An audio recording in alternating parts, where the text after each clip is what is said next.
Students, next is van der Waals equation of state.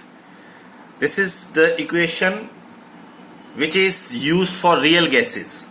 Real gases do not obey ideal gas equation because there are two faulty postulates given by kinetic gas theory.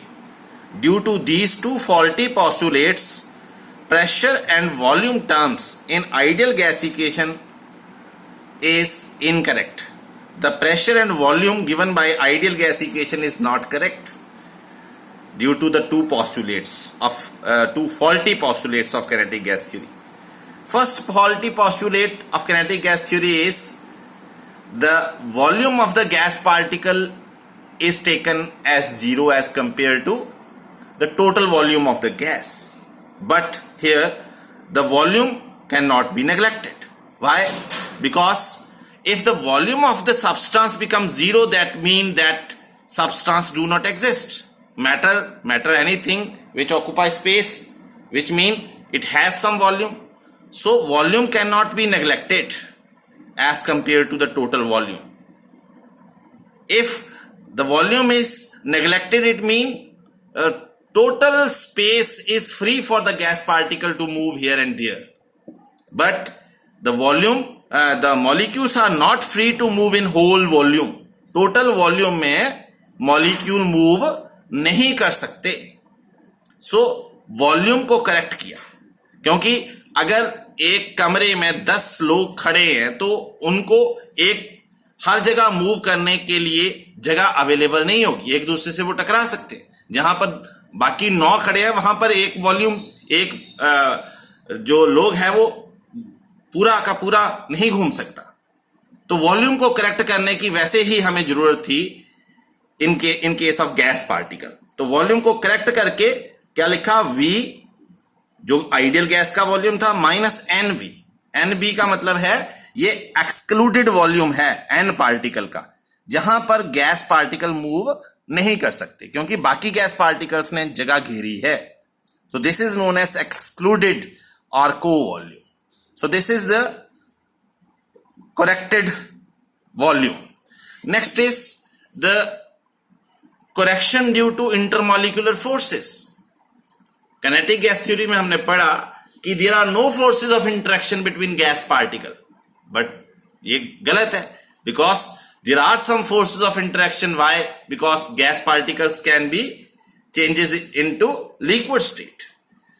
As some attractive forces exist between the gases and they can be liquefied, so observed pressure is less than the ideal pressure.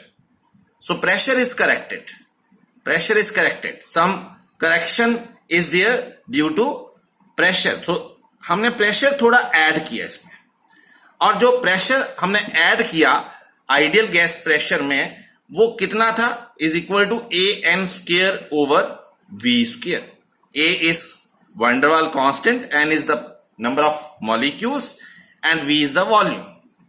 So ये two terms हमने volume terms और pressure term को correct करके ideal gas equation PV equal to nRT में put किया. तो equation जो modified form में आई हमारी, वो आई pressure की जगह लिखा pressure term जो correct की P plus AN square over V square, and volume term में लिखा V minus NV. So equal to nRT. This modified equation of ideal gas equation is known as van der Waals equation. So this is very important. This is also known as real gas equation. Also known as a real gas equation. Now in case of van der Waals equation, B, small b, which is excluded volume, is 4 times the actual volume of a molecule. जो एक molecule का volume होता है, spherical होता है molecule, तो उसका volume कितना होगा, 4/3 pi r cube. तो उस volume से जो excluded volume है वो 4 times है, 4 times ज्यादा volume है जहां पर गैस पार्टिकल मूव कर ही नहीं सकता. जैसे 2 पार्टिकल अगर कंप्रेस कर रहे हैं तो कहां तक कंप्रेस होगी, जहां तक वो आपस में टकरा ना जाए. जब टकराएंगे तो कंप्रेस होना बंद हो जाएंगे क्योंकि खाली जो वेकेंट स्पेस है वो खत्म हो गया.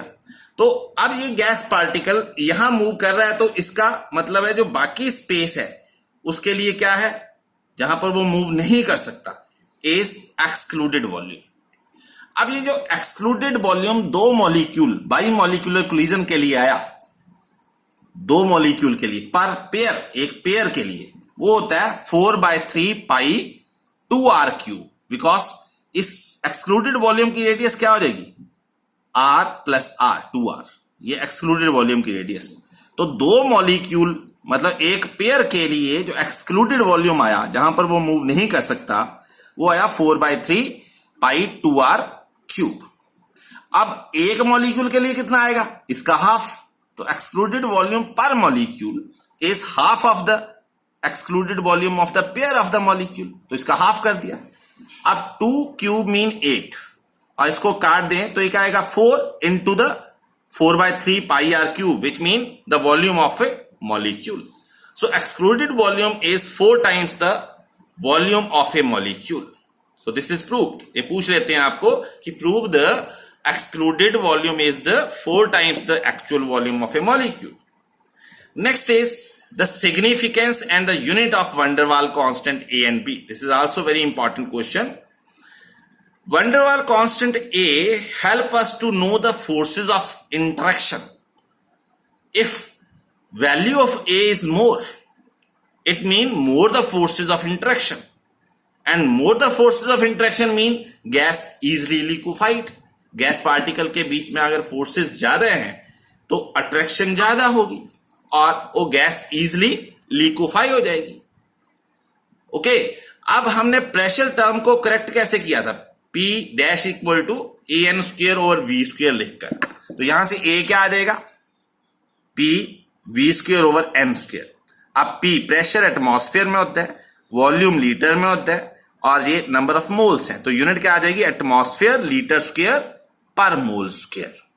Similarly constant van der Waals constant B help us to know the incompressible volume, incompressibility, जहां पर वो कंप्रेस होना बंद हो गया, इसका मतलब वो उसका क्या आ गया, इफेक्टिव साइज। पहले ये था, अब कंप्रेस हो रहा है, मतलब गैस पार्टिकल एक दूसरे से क्लोज जा रहे हैं, अब कंप्रेस होना बंद हो गया, इट मीन यहां तक उसका इफेक्टिव साइज आ गया, क्योंकि इनकंप्रेसिबल हो गया, गैस कंप्रेस होना बंद हो रही है, मीन वेकेंट स्पेस खत्म हो गया। So B help us to know the incompressible volume, mean effective size of a molecule. और वॉल्यूम को करेक्ट कैसे किया था, V equal to n b लिखकर। सो यहां से B क्या आ जाएगा, volume over number of mole, तो लीटर पर mole is the unit of van der Waals constant B. So these two questions are also very important along with the van der Waals gas equation. If any problem, you can call me anytime. Thank you.